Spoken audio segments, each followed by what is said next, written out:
Good evening. I am Carol Ha, Associate Curator of Contemporary Asian Art at the Freer and Sackler Galleries, the Smithsonian's National Museum of Asian Art. I'm delighted to welcome you to tonight's program, Join the Curator, a conversation with Annu Palakunnathu Matthew. This event is offered as part of the studio, the Freer and Sackler's virtual contemporary art space. Thank you for joining us. Annu Matthew is a multimedia artist and professor of art at the University of Rhode Island, where she has also served as director of the Center for the Humanities and as Silvia-Chandley Professor of Nonviolence and Peace Studies. She is represented by the gallery sepiaEYE in New York City. Having lived in the United Kingdom, India, and now based in the United States, much of Annu's work begins with photography and draws on her particular vantage point of living between cultures. Through her evocative handling of light, subtle manipulations of portraits, and shaping of sound and moving image, she expands the photographic image, as she put it, to re-examine cultural histories, identity, and memory. Annu, we are delighted that you could join us today to share your current project, The Unremembered, an extensive effort to make visible the lesser-known history of India's involvement in World War II. After a brief presentation by Annu, she will be joined by Asma Naeem, the Eddie C. and C. Sylvia Brown Chief Curator at the Baltimore Museum of Art. She was previously Associate Curator of Prints, Drawings, and Photographs at the Smithsonian's National Portrait Gallery and received her PhD from the University of Maryland, College Park. A specialist in American art and contemporary Islamic art, Asma has wide-ranging research interests, most recently from overlooked artists and subjects in the history of portraiture to the connections between American painting and emerging sound technology in the late 19th century. Thank you, Asma. It's great to see you again, and we look forward to a rich discussion. Annu, over to you. Okay. And it's such a pleasure and honor to be speaking with Asma Naeem today. As I start, I want to just highlight that my larger work, I try to prompt audiences to rethink their notions and assumptions. In other words, I'm trying to change perspectives. In this short presentation of the unremembered Indian soldiers of World War II, I will show a short clip of work created on the Italian campaign, give some context to the history, and also give you a glimpse of the experimentation that I'm doing now. First, I find it staggering that the 2.5 million Indians' contributions in World War II, and they were the largest volunteer army in the history, are barely acknowledged. World War II was truly global, with pivotal conflicts in the European and Asian Pacific and Asian theaters. Through my earlier work of the partition of British India, I came across the powerful story of the politically complicated role of the Indian soldiers who fought for the British colonial power during World War II. For the 2018 Kochi Mussoorie Biennale commission, I focused on the Indian soldiers who fought in the Italian campaign. One of the reasons that I chose to focus on the Italian campaign is because the Battle of Monte Cassino was pivotal in winning the war, and the Indian troops played a critical role. Their tenacity is reflected by the fact that the Indian soldiers won 30% of the Victoria Crosses that were awarded to the soldiers who fought in Italy. There are 5 graveyards in Italy with the remains of Indian soldiers. 2 are for just the Indian soldiers and 1 for Gurkhas. I did a majority of my work in Cassino. And this shows you the graveyard. It has the remains of British soldiers, but also others from the different colonies, including Canada, New Zealand, and Australia. The Indians were in the far left corner near this tree. And I also did some of the recording in Fort Lee, which is just for Indian soldiers. I projected archival footage from the Imperial War Museum that shows the Indian soldiers with the Allies in Italy, fighting with the Allies in Italy. I projected this footage onto the gravestones of the Indian soldiers in Cassino and Fort Lee. I had initially experimented with this technique when I was a summer visiting fellow at Richmond in Rome in 2017. I did this at dusk and dawn, and you can see the small projector in the second row. And so now I'm going to show you a 2-minute clip of the final 7-minute video that I created.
And I couldn't have done this without the technical support of my husband, David Wells. And I think the sound designer, Elizabeth Fausick, also really adds to the piece.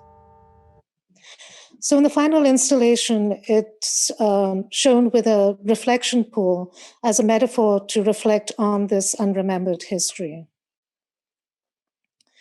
On the day of the biennial's opening, my friend Yamini Nair sent me this photograph of her grandfather, Lieutenant Colonel Gopal Chakravarti. What I love about this picture is that you can connect with the person. So it has sent me down a rabbit hole of sorts to collect photographs from some of these families.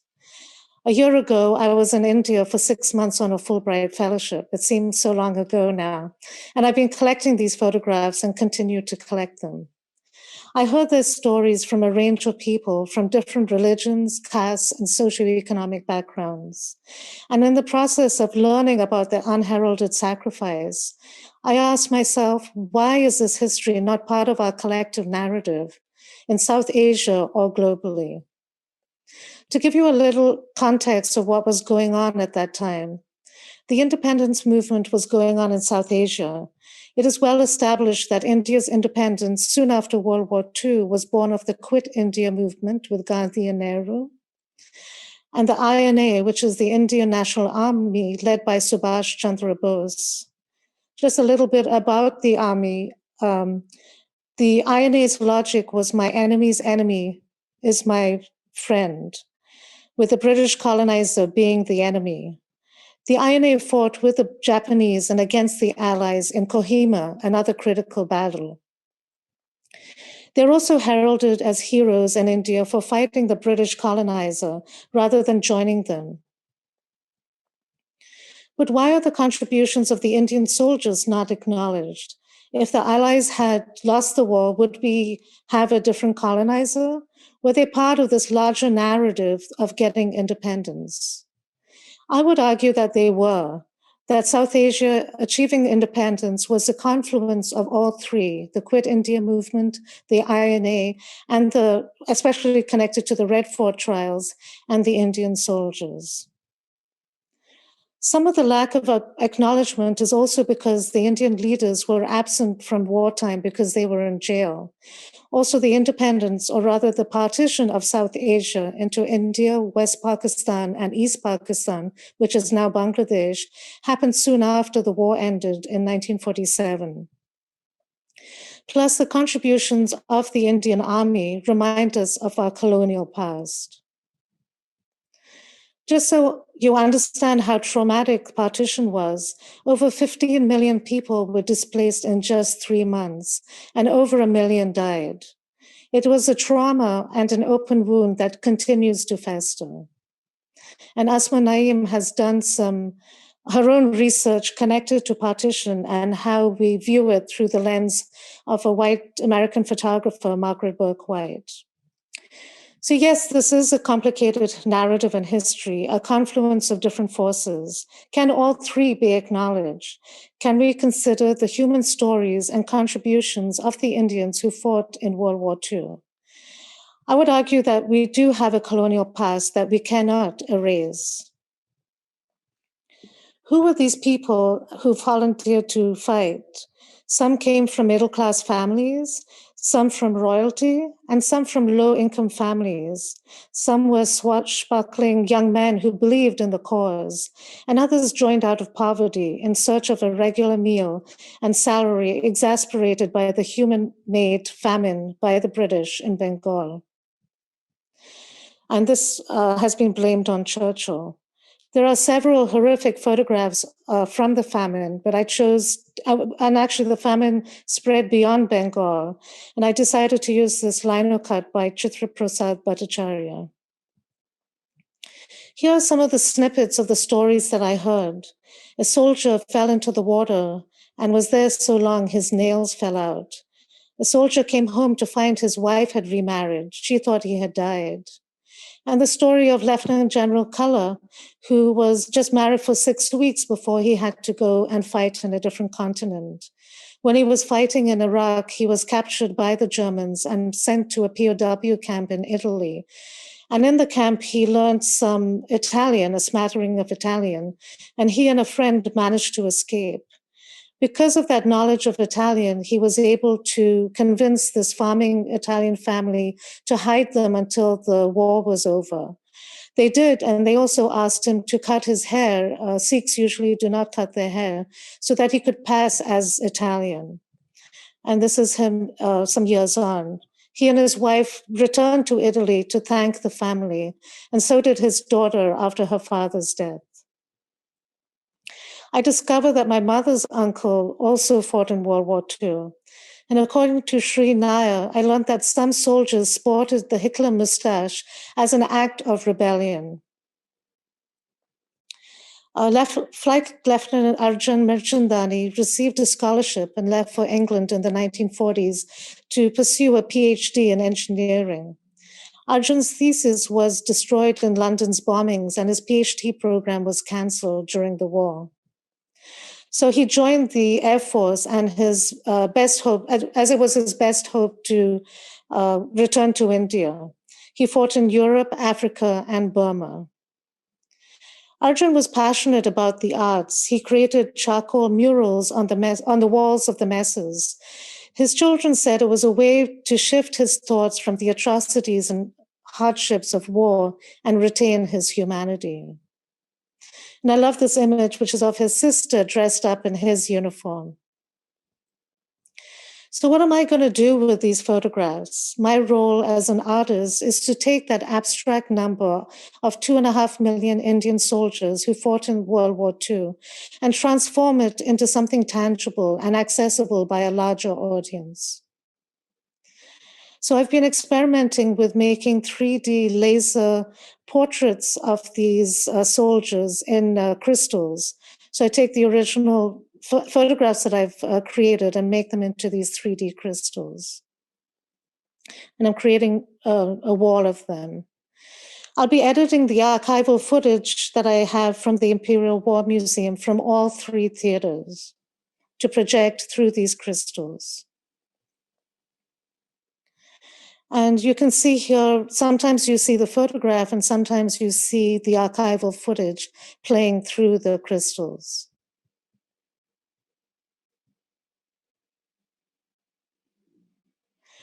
In conclusion, as Yasmin Khan wrote in India at War, Britain didn't fight the Second World War, the British Empire did.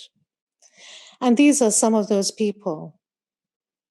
I would also like to thank all the people who helped me with the work in India. And I'm going to end with two quotes. Those who cannot remember the past are condemned to repeat it. And art is the highest form of hope. I'd also like to acknowledge the contemporary footage by David Wells. And if you want to see my larger work, you can check out my website, annumatthew.com. And if any of you are South Asians out there who have stories and photographs of their grandfathers and uncles, please do contact me. I'm still collecting photographs and would love to hear the stories. Thank you very much. Thank you, Annu, for that glancing glimpse of what has been an extensive research project. It is always fascinating to see how you take these epic movements of history, these traumatic events, and make them intimate through those individual stories and portraits. So I'm very much looking forward to hearing your conversation with Asma. Asma, welcome. And hearing how perhaps, Asma, your research, your extensive research into the partition period and the rather complicated political landscape of the 30s and 40s and moving forward, how that informs a way of looking at Annu's project. So welcome. Thank you, Carol. And thank you for hosting us tonight. I'm a big fan of your institution and the Smithsonian overall. And hello to all the visitors out there. It's my pleasure to be with the remarkable artist Annu and to discuss this incredible project. Annu, I wanted to start by simply setting the scene, if you will, of the timeline and the kind of ideation, the thought process you went through to get to this project. Can you walk us through those initial moments? Sure. I had spent nearly a decade doing work about the stories of the children of partition. And I decided to do this work when I was actually in Israel and had visited the Holocaust Museum. It made me realize that there was nothing about the partition and the stories of the children of partition. And so on my first Fulbright, I had started that work and then realized that I needed to also tell the other side of the story. And so through a professorship through my university, I collected stories from Pakistan and Bangladesh too. So when I was doing that research, I stumbled on this story about these soldiers and was stunned that I'd never heard about it or studied about it when I was a student in India. And the opportunity came up to apply for a residency in Italy. Who doesn't want to go to Italy? And so I decided to explore it even further, and it led to that first experimentation. And then when I got the commission for Kochi, the ideas that I had planned to do for the Kochi Biennale completely failed.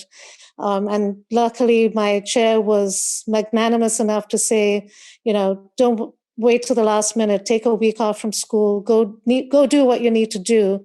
And then I came back and put that work together and had it ready in time for the Biennale. Isn't that an interesting seed, how failure leads to other things? Absolutely.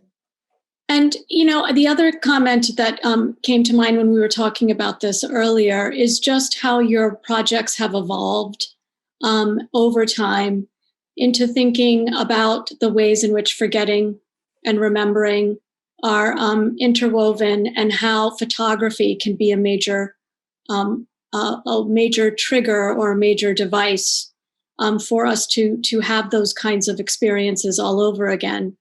And so I'm thinking about portraiture here, and I'm thinking about your interest in photography and also your interest in the moving image. And it seems like you found from your time in Italy and from also your recent sojourn in India that you found the right archive. So can you talk about the importance of this archive and also the oral part of it?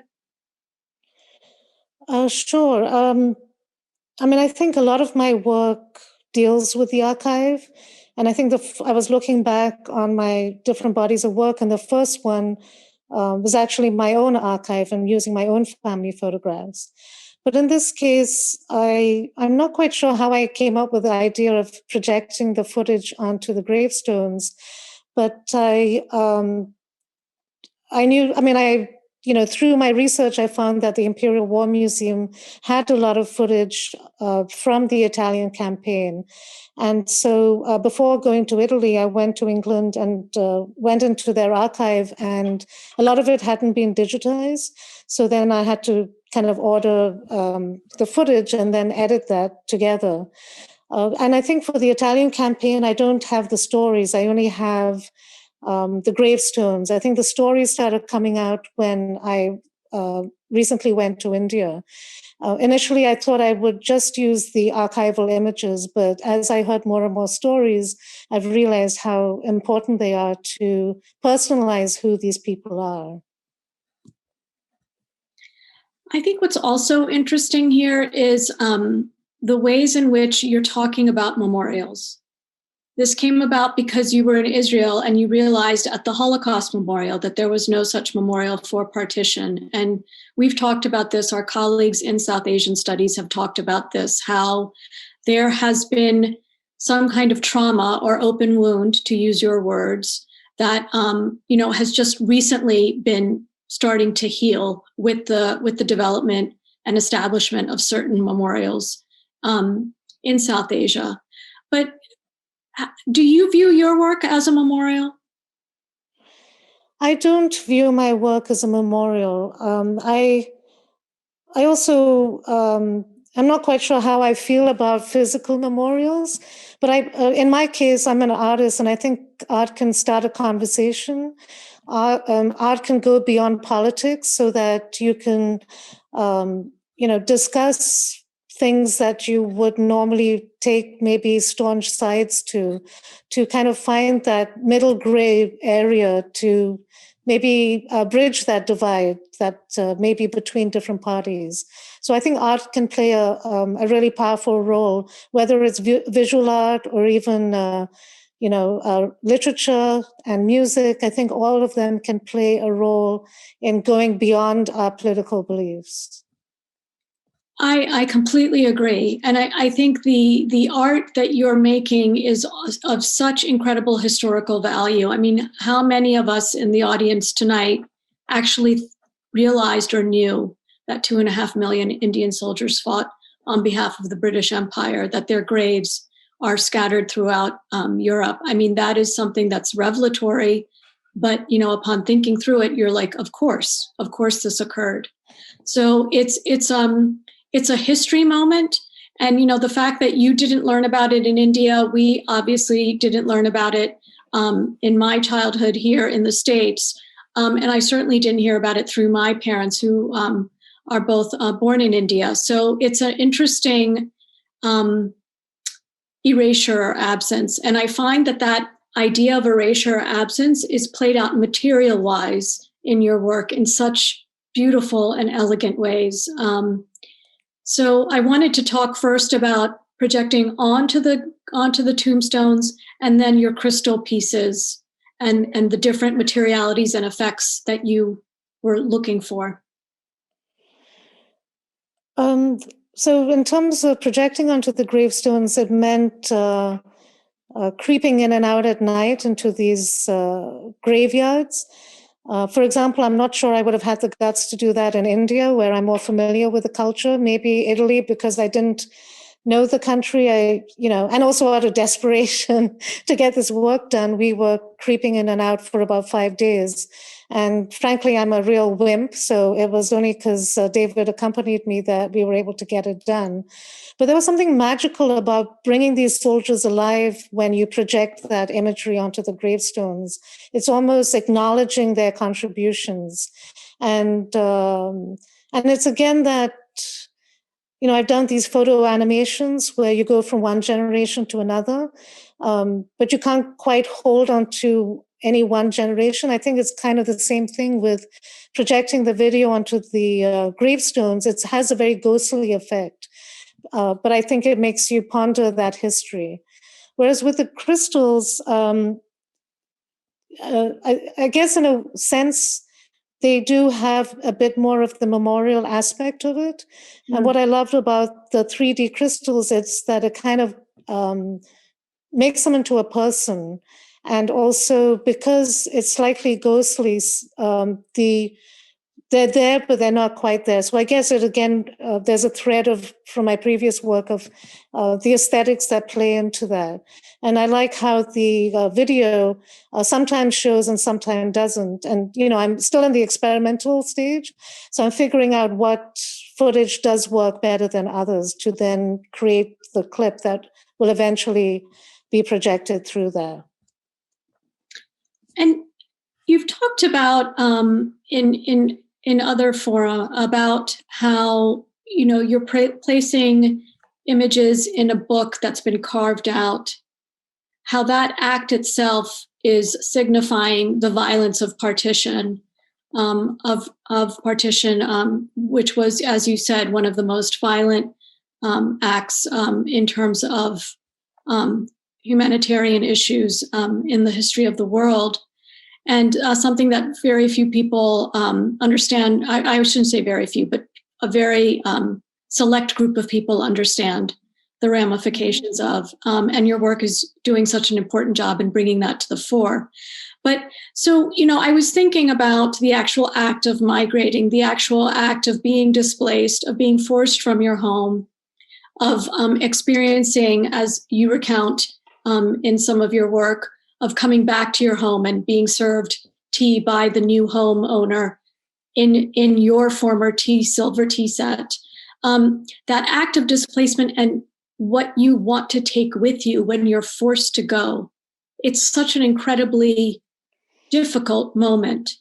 And I know that for my parents' generation, and for obviously, I think the people whom you've interviewed, there's that sense of, what can I actually take? Can I take a photograph? Can I take something highly portable? And so do you think that there is some kind of resonance or residue, I guess is the proper word, of that act of leaving your home that you're exploring by using these media?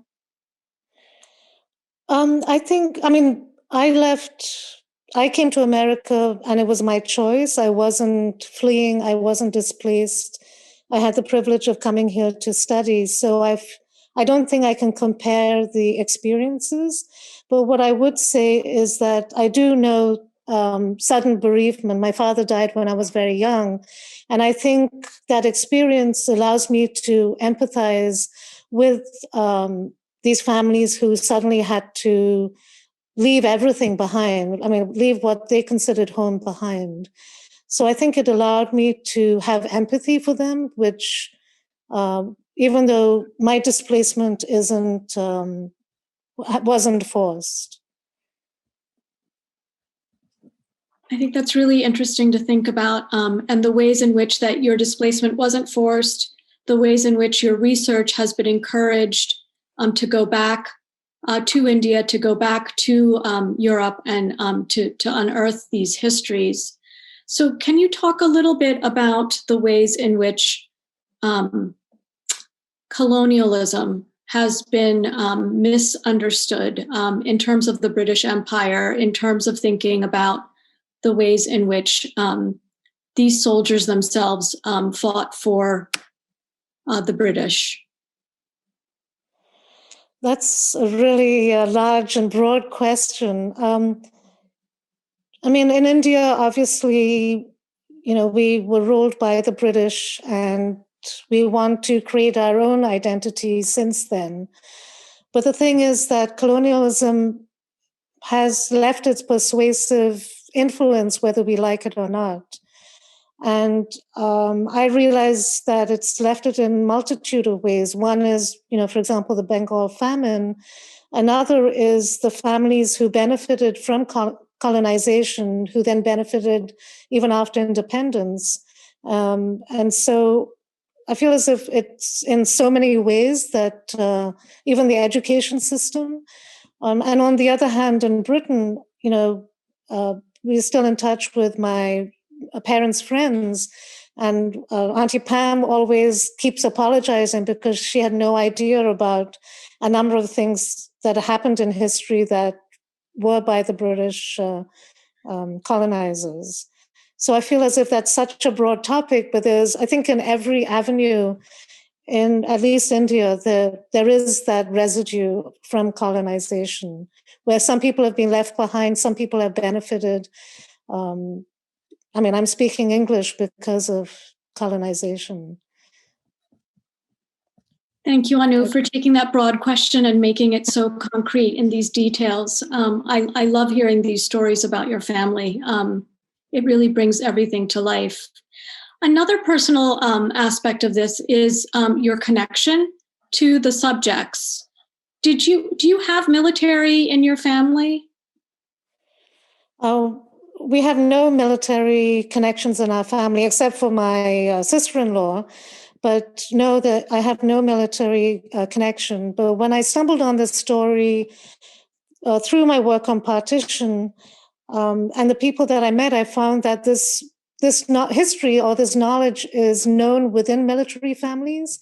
So I've see my role as someone who can bridge that gap between, the larger population versus that military families who do know this history. And so that's how I've seen my role. But I've actually, I don't like watching violent movies. I don't like violence. But this project has really created, for me, more understanding and realizing that we need to acknowledge those who protect our country, especially when we're not willing to do it. What a beautiful sentiment. And it's truly a remarkable thing, I think, for many of us to acknowledge who don't have necessarily family who are in the military or who have been in the armed services, to think of the sacrifices. You hear it abstractly, right? And you hear it on the news, and read about it in the newspaper, but to actually see the moving images, to see the photographs, and to hear the stories that you were talking about really creates an emotional resonance. So, the other thing I was thinking of is, again, this power of empathy that your art always, to me, so strongly provides, this urge to just put ourselves in the sitter's shoes, in the subject's shoes, and think of their life and how they move through their day. It's really a tribute to you, Annu, and your artistic method. And your deep research. I can't say that enough. We're so lucky to have you doing this work. I don't think my brother would agree with you about the empathy factor. Well, that's what siblings do, I guess. Yeah. Do you want to talk a little bit about the process? I'm curious about those beautiful crystals, which I cannot wait to see in person. How do you actually get the image inside there, or is it on top of the crystal? I actually brought one out here. They're inside the crystal. I don't know if you can see that. Yes. Actually, I think everyone may have seen these. They're like tchotchkes that are sold in malls. They have, these little stalls as you're walking around the shops, and you make little keychains for Christmas or an anniversary. So I've just decided to make those, but make those bigger. The biggest one I have is about 11 by 14. But I size up the file, but I send it to the company, and they do the 3-dimensionality. Usually they take the background out, but I ask them to keep the background in because that acts as a screen to be able to catch the video that's playing through it. And I realized that only through trial and error. But the process it's basically a laser light that is not focusing on the front surface or the back surface, but in the middle. So it looks as if it's floating within the crystal. It really does. And you've spoken with the beautiful words of ghostly in terms of the works that are being projected onto the graveyards. And it's a similar effect with that thick crystal around it. And then you are going to be projecting a moving image onto those crystals.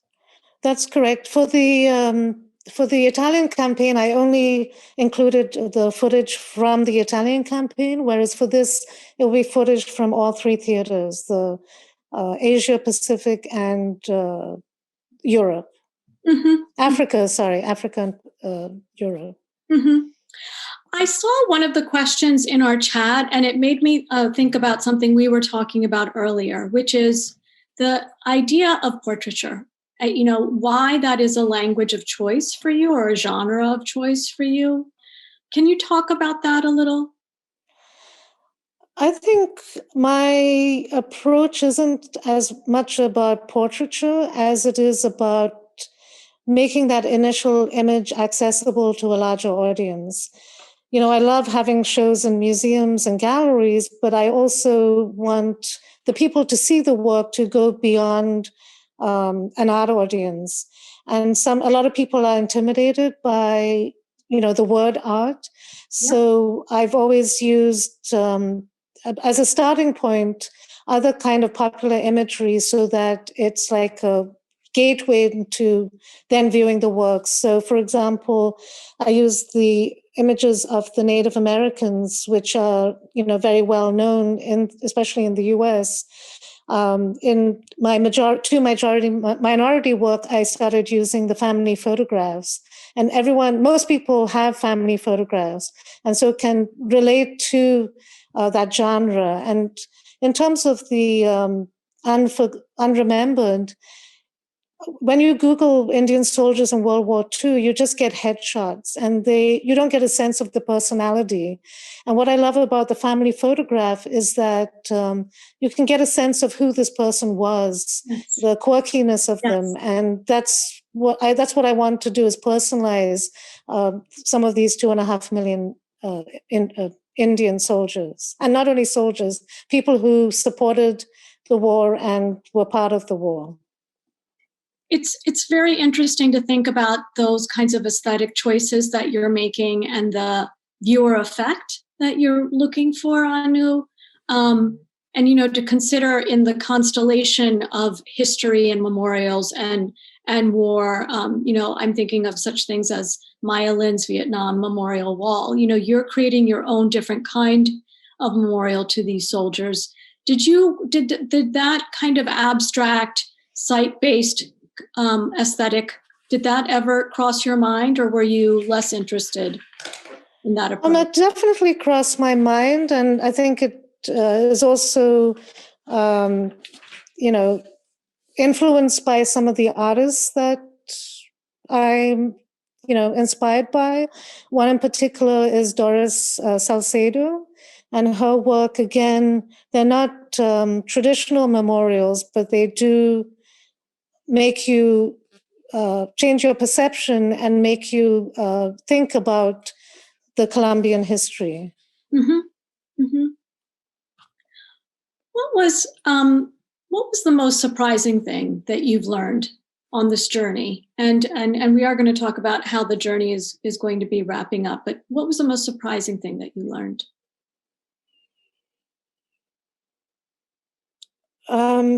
The only thing that I can think of right now is, after doing partition, the work, collecting the stories of partition from the Indian side and then the Pakistani side, where they're telling the stories of what, my cultural homeland did to them, it was completely draining, and it was completely, it was draining, but also a real responsibility in terms of telling these stories.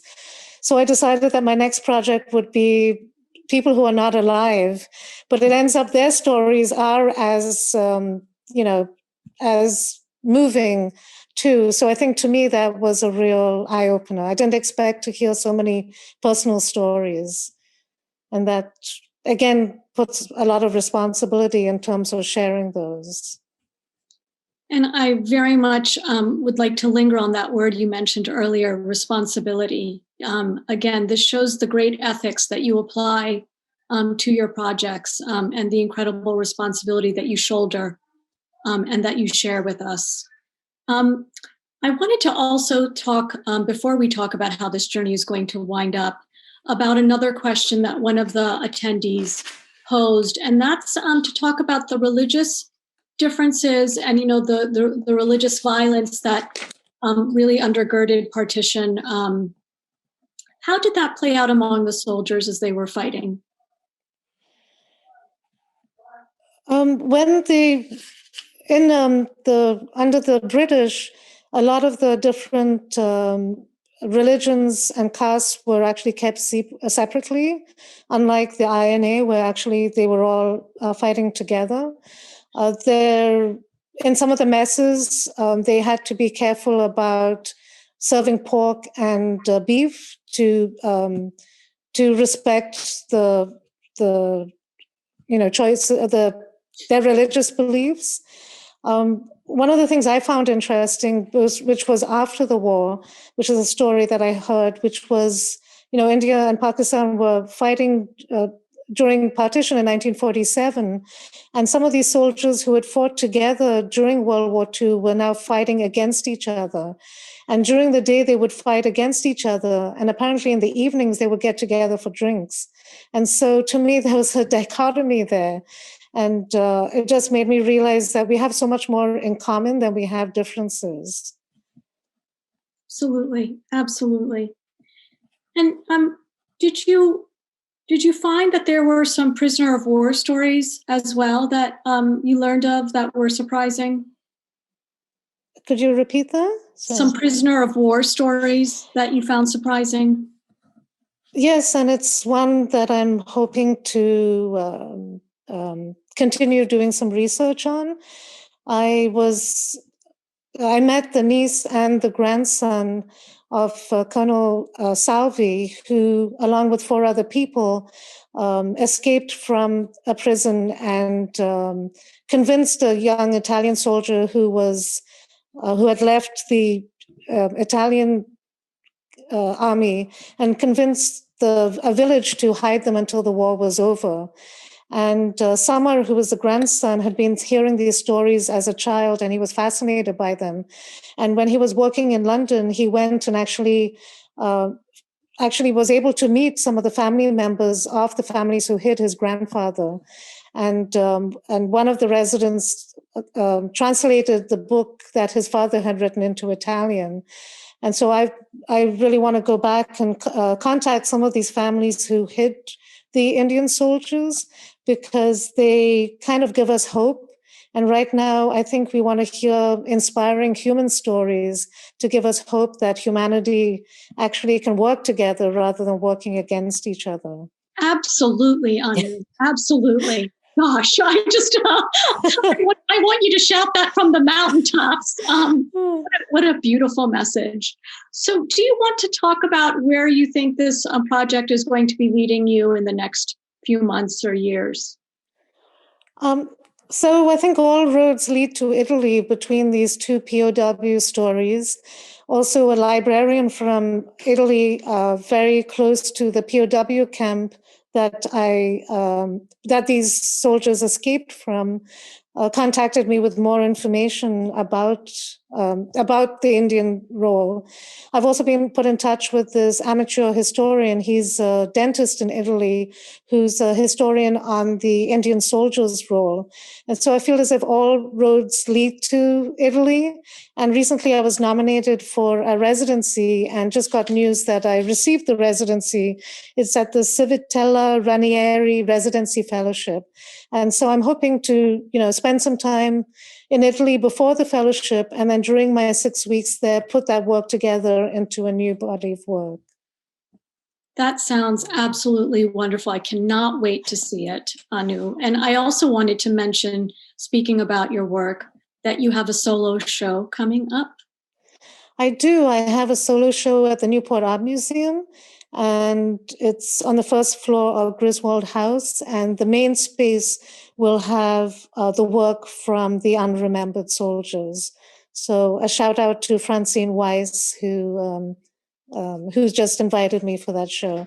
I also was supposed to have a show in India, but that's on hold until COVID clears up. Fingers crossed. Yes. Yeah. And when will that show in the Newport Art Museum open? It opens in September 2021, so I'm hoping COVID will be over by then. Yes. And we Yes. can all meet in person. Yeah. And as you're reflecting on kind of the arc of your journey, Anu, and I see Carol is here. Hi, Carol. Would you say that you know your next project after this? Oh, that's always a difficult question for an artist when you're so exhausted from just finishing one. I have received some funding to do some work about bridging the divide between the differences that are happening right now politically in the United States. I'm just so exhausted from the recent election that I'm not sure where that work is going to go. But that is a potential project that I have. I think I'm more excited right now about the POWs and going to Italy and being in contact with some of those stories and maybe digging up some other ones. Wonderful. Wonderful. Thank you, Anu. Carol, I'm turning it over to you. Thank you. Thank you. That was a fascinating discussion. I hope are you hearing me all right? Yes. I'll turn to we've got some very interesting questions coming in from the audience. I just want to ask one, and that relates to this, the role of the artist as historian. You're doing a great deal of work and collecting these materials, these primary materials, and then creating an interpretation in the form of installations and other forms of artwork. What of the materials that you are gathering, do you plan to somehow catalog that or make it available for more didactic purposes, perhaps in schools or to even to your own students? How do you envision the future life of all of this great research that you're gathering? So separate from my artwork, I'm planning to create a website where I would put all these images, but also continue to add to that database so that whether it's researchers, historians, or families looking for stories from World War II from South Asia can discover them. So I'm, applying for funding and trying to, but that's something that is very much part of what I want to do. And I think it's important to do. A lot of these scans and stories also will be sent to Rana Chinna, Squadron Leader Rana Chinna in Delhi, who I'm blanking on the organization right now that he runs, but they have an archive on Indian military history, and so that it can be part of that too. Since it's digital, it's very easy to be able to share that. And some of the families I met, I put them in touch with him, and they've donated their photographs to be part of that archive. That's wonderful. I'm going to turn to a public question, which is also something that I was thinking of, and that relates to this. It's a painful history. It's a complicated history. It's not. Soldiers were involved in different aspects of the war. And one audience member asked or says this: I only learned recently of my grandfather's service in the Indian Army in World War I in Mesopotamia and World War II. Anu, do you think some of the erasure of that history is tied to the complexity of redefining national identity, and especially not wanting to revisit those painful shifts and forced diasporas? Did you yourself, for example, in seeking out those family stories, get a no, find a reluctance to speak of them? and perhaps reject your sort of call or search for information. Absolutely. I definitely had families that I knew had ancestors who fought but did not want to talk about it. I gave a talk at Bangalore International Center, and one of the people who spoke up said, it's just too painful for us to relive the war, but also our connection to the British, who were the colonizers. So it is complicated. And there have been people who said no. One of the other things that I don't think I mentioned is that similar to my partition work, after completing this Fulbright fellowship and going through the images, I'm realizing that I do have a few images from Pakistan because through social media, some people have contacted me, but I don't really have enough to tell the full history. And so that is something else that I'm applying for funding for, to be able to especially go to England, because a number of people, because of the changes in the British immigration law, a lot of people from Pakistan and Bangladesh immigrated to England. And I've been in contact with a serviceman organization for the soldiers of World War II who can help me, plus other scholars in the field who can help me with that. So that's something that, again, is very much, I feel as if the project hasn't completely finished. It still has some loose ends that I need to complete. I think it's certainly, as the stories, those accounts, and as generations and as that historical material recede further and further into the past, the work that you're doing is incredibly important. Do you, the topic that you have in front of you just around World War II, of course, is quite extensive and could take lifetimes.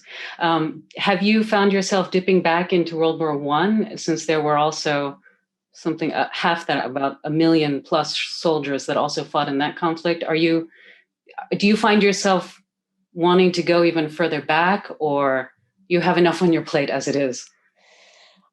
The reason I'm not going back to World War I is because that is something that we're more aware of. And one of the reasons was that the Indians were kind of encouraged to volunteer for the British, because there was the promise of independence afterwards, which never happened. And so that's a history that isn't as complicated and is a little more well known. So that's not one that I plan to go back to. Thank you. I think it's probably time to wrap this up, although we could keep talking. Asma, I share your anxious awaiting to see the next iteration, the next installation. I love the shift in scale to these intimate crystals and these intimate portraits that provide another way into this extraordinary and difficult history. But we'll see it soon, I hope. We'll be following your progress with this, and look forward to hearing more in the coming months, or when life returns to some sort of normal. We're able to speak in person about it. But I'd like to thank you and thank Asma for sharing your thoughts, your projects, and these fascinating sort of ideas with us. I'd also like to thank the audience for being so engaged. There were many questions here. I'm sorry we were only able to get to a few of them, but hopefully you'll stay in touch and visit Annu's website and follow her progress as well. I'd like to also thank Mary Mulcahy of the Curatorial Department and the Public Programs team, Grace Murray, Yin-Ying Chen, and Karen Nolan at the Freer and Sackler for making this event possible and working out all of these technical issues. If you would like to learn more about projects by contemporary artists in the Freer and Sackler collections, artists from across Asia, please be sure to visit the studio, the virtual space for contemporary art on our museum website. Again, thank you so much to everyone who joined us from home, and we hope to see you back here for another online event soon. Good night.